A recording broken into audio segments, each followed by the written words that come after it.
আসসালামু আলাইকুম। কেমন আছেন সবাই? আশা করি ভালো আছেন। আর আজকের এই ভিডিওটা হচ্ছে লিক। এই ইঞ্জিনটা আমাকে পাগল করে ছেড়ে দিচ্ছে। লিক যত কাজই করি আসলে লিকটা বন্ধ হয় না। মেকানিক কাজটাই হচ্ছে ঝামেলা। তো এই ইঞ্জিনটা ছিল পুরোটা লিক। তো এখন লিক কোথায় কোথায় হয়? প্রথম অবস্থায় আমরা ট্যাবিট কাভার সিল চেঞ্জ করলাম। টাইমিং কাভার খুলে টাইমিং কাভারে আপনার গ্যাসকেট চেম্বারে যে আঠা ওইটা কমপ্লিট করলাম। তারপর আপনার ক্যারানের যে ক্যারান সিল সেটা চেঞ্জ করলাম। তারপরও লিক, মানে একটু একটু করে দেখা যায় যে লিক ইঞ্জিনে অয়েল আসে। এখন কোথা থেকে অয়েল আসে সেটা খুঁজে পাচ্ছি না। আসলে অনেক খোঁজাখুঁজির পরে অয়েলটা আসলে কোথা থেকে যে বের হয় ঠিক জায়গাটা দেখা যায় না। তো তারপর একটা পর্যায়ে মনে হইলো যে ম্যানিফোল্ডের ভিতরে এখান থেকে লিকটা আসে। যেহেতু আমরা টাইমিং কাভার খুলে আপনার গ্যাসকেট চেম্বার আঠা দিয়ে ওটা কমপ্লিট করছি, তো ওইখানে লিক নাই। ট্যাবিট কাভার খুলছি, নতুন সিল আপনার সব কিছু কমপ্লিট করে লাগানোর পরেও তারপরেও জিনিসটা লিক। তো এবার আমরা কি করব?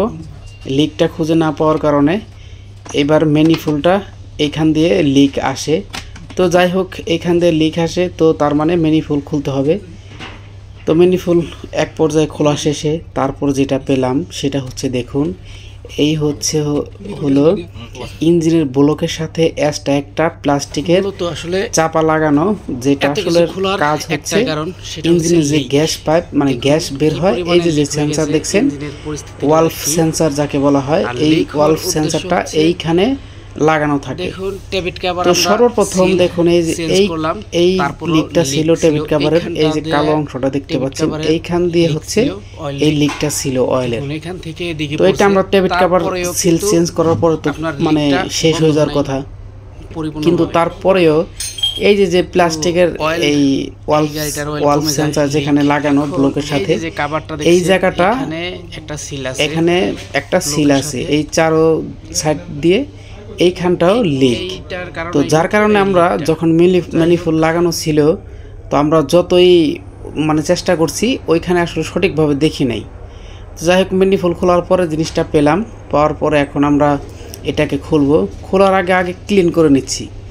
দেখুন এখন ক্লিন করা হয়ে গেল। ক্লিন না করলে এখানে যদি আমরা খুলতাম তাহলে ভিতরে হয়তো ময়লা টাচরা মানে ভিতরে যাওয়ার একটা সম্ভাবনা ছিল। তাই আমরা সর্বপ্রথম সুন্দর করে এটাকে পেট্রোলের সাহায্যে ক্লিন করে নিলাম। এখন দেখুন জিনিসটা দেখতে এবং কাজ করতে কতটা মানে ইজি হয়ে যাচ্ছে। তো যাই হোক, প্রথমে আমরা এটা খুলে দেখব এখানে আসলে সিলের কি পরিস্থিতি। তো এই হচ্ছে সিল, দেখুন সিলগুলো অনেক হার্ড হয়ে গেছে। তো এটা আসলে দেখুন অয়েলের এই যে এই অংশটা ব্লকের এইখানটাতে লিক ছিল, যে লিকটা আমরা মানে বুঝতে পারতেছিলাম না আসলে কোথায় লিক। তো যাই হোক, এখন আমরা এটা আবারও সিল চেঞ্জ করলাম এবং গ্যাসকেট আঠার সাহায্যে আবারও এটা আমরা সুন্দর করে ফিটিং করব, যাতে করে মানে লিক হওয়ার চান্স আর না থাকে। যাই হোক, আমাদের এটা কমপ্লিট হওয়ার পরে ইঞ্জিনটা কিন্তু এখন ক্লিন আছে। যদি লিক আসতো তাহলে আমরা দেখতে পারবো। আশা করি এখন আর লিক আসবে না। যাই হোক, আমরা এটা ফিটিংয়ের শেষ পর্যায়ে আছি। কিছুক্ষণের ভিতরে আমরা গাড়িটি স্টার্ট করব এবং দেখব কোথাও লিক আছে কিনা। তো যারা যারা আমার ভিডিওটা দেখছেন অবশ্যই লাইক কমেন্ট করে অবশ্যই পাশে থাকবেন।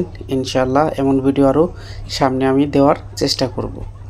তো ভালো থাকেন সবাই, দেখা হচ্ছে পরবর্তীতে নতুন কোনো ভিডিওতে। আল্লাহ হাফেজ।